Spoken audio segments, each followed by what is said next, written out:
శ్రీ మహాగణాధిపతయ నమ. అత్యంత శుభ ఫలితాలు ఇచ్చేటువంటి గ్రహం అయినటువంటి బృహస్పతి, దీనికి తోడుగా పరాభవ నామ సంవత్సరానికి రాజు కూడా అయ్యాడు. అటువంటి బృహస్పతి తన యొక్క ఉచ్చ స్థానమైన కర్కాటక రాశిలో ప్రవేశిస్తున్నాడు. దీనికి తోడుగా తన ఉన్నతమైన స్థానంలో ఉంటూ ద్వాదశ రాశుల వాళ్ళకి అధిక భాగం రాశులకు శుభ ఫలితాలు ఇస్తాడు. కొద్ది మందిని ఇబ్బంది పెడతాడు, కొద్ది విషయాల్లో మాత్రం ఇబ్బంది పెడతాడు. అవేంటో ఒకదాని తర్వాత ఒకటి తెలుసుకుంటూ వస్తున్నాం. దీంట్లో భాగంగా కుంభరాశి వారికి ఈ గురువు ఎటువంటి శుభ ఫలితాలు ఇవ్వబోతున్నాడు, గురువు యొక్క సంపూర్ణ అనుగ్రహం కోసం, గురువు యొక్క అనుగ్రహంతో అత్యున్నతమైనటువంటి శిఖరాలు అధిరోహించటం కోసం కుంభరాశి వాళ్ళు ఏ రకమైనటువంటి పరిహారాలు చేయాలి, ఏ నిర్ణయాలు తీసుకోవాలి, ఏమి చేయకూడదు, ఇటువంటి అనేక అంశాల గురించి ఇప్పుడు తెలుసుకోవడానికి ప్రయత్నం చేద్దాం. కాస్త జాగ్రత్తగా గమనించండి. మొట్టమొదట కుంభరాశి వారికి 6వ స్థానంలో కర్కాటకంలో గురుడు సంచరిస్తున్నాడు.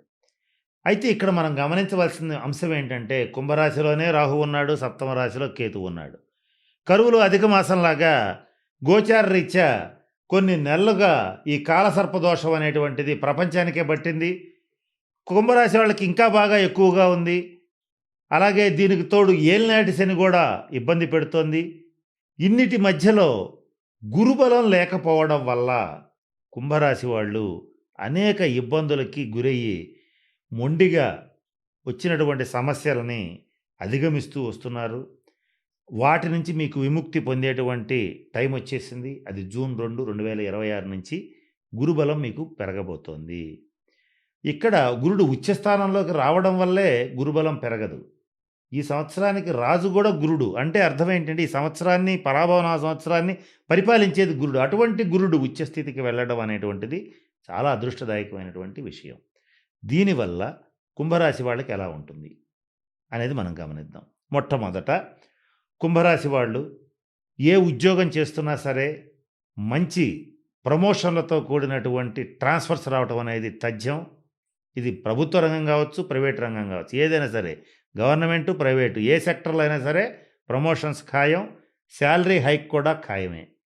తర్వాత వ్యాపారం చేసేటువంటి కుంభరాశి వాళ్ళు ఉంటే కొత్తగా ఒక బ్రాంచ్ని స్టార్ట్ చేయటం, వ్యాపారంలో లాభాలు పొందటం, ఇది కూడా జరుగుతుంది. ఇక కుంభరాశిలో ఉన్నటువంటి స్వయం వృత్తులు చేసేటువంటి వాళ్ళు కానీ, రాజకీయ నాయకులకు కానీ వాళ్ళ మాట శాసనం కాబోతోంది. ఏం చేసినా కూడా తిరుగులేని విజయాలను నమోదు చేసుకుంటారు. చిరకాల వాంఛ తీరేటువంటి పరిస్థితులు కూడా గోచరిస్తున్నాయి. ఈ 6వ స్థానంలో గురుగ్రహ సంచారం జరుగుతున్నప్పుడు ఈ కుంభరాశి వాళ్ళకి శత్రువులు నశిస్తారు. అంటే మీకు అజాత శత్రువుగా మారేటువంటి సమయం ఆసన్నమైంది. దీనితో పాటుగా అజాత శత్రువు అంటే ఏంటి? ఎవరు శత్రువులు లేనివాడు అని అర్థం. అంటే ఉన్న శత్రువులు పారిపోవటం కానీ, చచ్చిపోవటం కానీ, లేదా కనపడకుండా పోవటం కానీ జరుగుతుంది. అసలు శత్రుత్వమే లేకుండా పోతుంది. అటువంటి ఫలితం మీకు రాబోతోంది.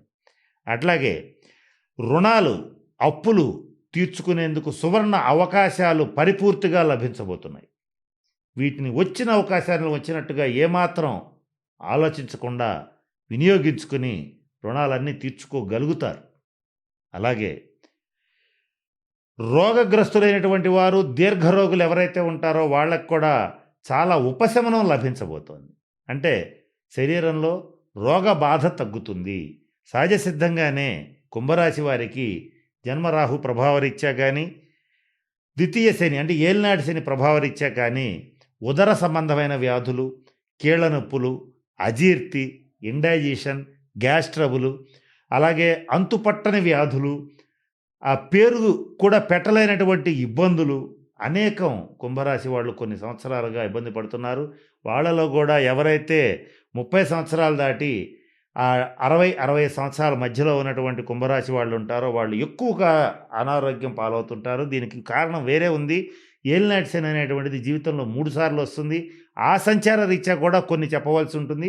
ఇదంతా జ్యోతిషశాస్త్ర సంబంధమైన అంశం కనుక అన్నింటినీ క్యాలిక్యులేషన్ వేసి చెప్తున్నాను. 30 సంవత్సరాలు దాటినటువంటి వాళ్ళకి తీవ్రమైన అనారోగ్య సమస్యలు కొన్ని సంవత్సరాలుగా పీడించడం అనేటువంటిది జరుగుతుంది. దాని నుంచి కూడా బయటపడే అవకాశం గురువు మీకు ఇవ్వటం అనేటువంటిది జరుగుతుంది. ఇకపోతే ఈ సంవత్సరం కుంభరాశి వాళ్ళకి ఖర్చులు అధికంగా ఉంటాయి.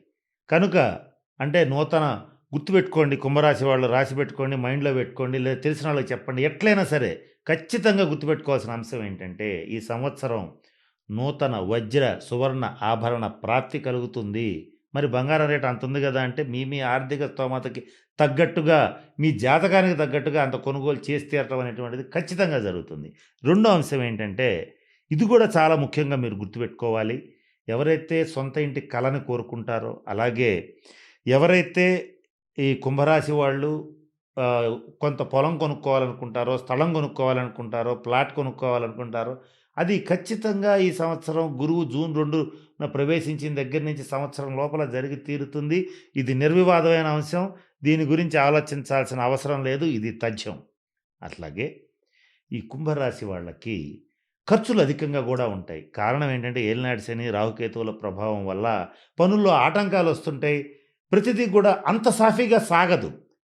గురువు ఎంత అనుగ్రహించినా అంత సాఫీగా సాగదు. కనుక గురువు యొక్క బలాన్ని పెంపొందింపజేసుకోవడానికి మన వాయిస్ ఆఫ్ వేసం ఛానల్‌లో చెప్పినటువంటి పరిహారాలు పాటించండి. గత కొన్ని సంవత్సరాలుగా చెప్తున్నాం. మరలా ఇప్పుడు మీకు కొన్ని చెప్తాను. వాటిల్లో మొట్టమొదటిదేంటంటే దత్తచరిత్ర పారాయణ చేయండి. గురువారం నాడు విష్ణు సహస్రనామ పారాయణ చేయండి. గురువారం నాడు శివాలయాన్ని సందర్శించండి. అలాగే మీ దగ్గరలో ఉన్నటువంటి రామాలయాన్ని గానీ, శివాలయాన్ని గానీ ఏదైనా పాడుబడి ఉన్నా లేదా అంత ఆదరణకు నోచుకోకపోయినా వాటిని డెవలప్ చేయడానికి ఆర్థికంగా గానీ, మీ యొక్క ఒకవేళ డబ్బులు పెట్టలేకపోతే మీ శారీరకంగా శ్రమ చేసి గానీ డెవలప్ చేయటానికి ప్రయత్నం చేయండి. కారణం ఏంటంటే దశావతారాల్లో రాముడు, రవి, గురు గ్రహాలకి సంబంధించినటువంటి అవతారం. అయితే ఈ రామానుగ్రహం గాని, అలాగే తొలి గురువు దక్షిణామూర్తి అంటే శివుడు. ఈ శివుడికి, గురుడికి ఉన్నటువంటి సంబంధం రీత్యా శివుడి యొక్క అనుగ్రహాన్ని సంపాదిస్తే ఆటోమేటిక్‌గా గురువు అనుగ్రహం సంపాదించినట్టే. ఇలా చేసేటట్లయితే అంటే శివారాధన చేసేటట్లయితే, నిత్యం శివార్చన చేసేటట్లయితే గురువు యొక్క సంపూర్ణ అనుగ్రహం లభిస్తుంది. వీటితో బాటుగా మరి ముఖ్యంగా ఇంకొక పరిహారం చెప్తాను. గత కొద్ది కాలంగా చెప్తున్నాం. మీ యొక్క ఆర్థిక స్తోమత సహకరించినంత మేరకు సువర్ణాభరణాలు ధరించండి. బంగారం, లోహం గురుగ్రహానికి సంబంధించింది. ఈ సంవత్సరం రాజుగురుడు, అలాగే ఉచ్చగురుడు ఇప్పుడు జూన్ 2 నుంచి. కనుక గురువు అనుగ్రహం పొందాలంటే పసుపు రంగు వస్త్రాలు ధరించాలి, సువర్ణాభరణాలు ధరించాలి. వీటిల్లో మీ యొక్క ఆర్థిక స్తోమత సహకరించినంత మేరకే ధరించండి. అతిగా ధరించి కొంచెం బంగారం రేట్ ఎక్కువగా ఉంది గనుక కొంత ప్రమాదాలు, చోరభయం ఉండొచ్చు. కాబట్టి అతిగా కాదు, మీ ఆర్థిక స్తోమత సహకరించినంత మేరకు ధరిస్తే గురువు యొక్క అనుగ్రహం అనేటువంటిది తప్పనిసరిగా లభిస్తుంది. ఇక అనవసరమైన ఖర్చులు కూడా ఉంటాయి మీకు. ఆ ఖర్చుల నుంచి తప్పించుకోవాలంటే ఏదైనా ఒక ముఖ్యమైన పని చేయాలనుకున్నా, అలాగే మీ కుటుంబంలో పిల్లలకు గానీ ఏదైనా ఒక ముఖ్యమైన వస్తువు కొనుగోలు చేయటం గానీ, ఇందాక నేను చెప్పినట్టుగా స్థిరచరాస్తులు కొనుగోలు చేసి తీరతారని చెప్పాను కదా! అవి కొనుగోలు చేయడానికి వెళ్ళే ముందు గానీ, నేను ఇందాక చెప్పినటువంటి గురుగ్రహ పరిహారాల్లో ఏదో ఒకటి చేసి గనక ఇది చేసేటట్లయితే మీకు ఖర్చులు తగ్గుతాయి. అలాగే ఆదాయం పెరుగుతుంది. ధనం పెరుగుతుంది. మీరు అనుకున్న స్థాయికి చేరగలుగుతారు. ఏలినాటి శని పీరియడ్‌లో గూడా మీ పేరు ప్రతిష్టలు ఇనుమడిస్తాయి. మీ యొక్క స్థాయి విపరీతంగా పెరిగిపోయేటువంటి పరిస్థితులు, గ్రహగతులు మీకు అనుకూలంగా వచ్చినాయి గనక వచ్చిన అవకాశాన్ని వచ్చినట్టుగా వినియోగపెట్టుకొని అత్యంత ఉన్నతమైన స్థితికి చేరడానికి ప్రయత్నం చేయండి. ఇకపోతే ఈ కుంభరాశి వాళ్ళకి కుటుంబంలో ఉన్నటువంటి భేదాభిప్రాయాలు తొలగిపోతాయి. తరచుగా ప్రయాణాలు చేయవలసి వస్తుంది. దూర ప్రాంతాల్లో నివసించవలసి వస్తుంది. ట్రాన్స్‌ఫర్స్ ఉంటాయి. కొత్త ప్రదేశాలకి వెళ్ళి నివసించవలసి వస్తుంది. ఇట్లాంటి ఎన్నో జరగబోతున్నాయి. వాటన్నిటికి రీత్యా కూడా మీరు ఆర్థికంగా బలపడేటువంటి విధంగానే మీకు పరిస్థితులన్నీ అనుకూలించబోతున్నాయి. ఇటువంటి మంచి శుభ ఫలితాలు గురుడు మీకు ఇవ్వబోతున్నాడు. కనుక మీరు నేను చెప్పిన పరిహారాలని పాటించి గురువు యొక్క సంపూర్ణ అనుగ్రహాన్ని పొంది అష్టైశ్వర్యాలు, భోగభాగ్యాలు పొందుతారని మనస్ఫూర్తిగా ఆ పరమేశ్వరుని ప్రార్థిస్తూ సెలవు తీసుకుంటున్నాను. స్వస్తి.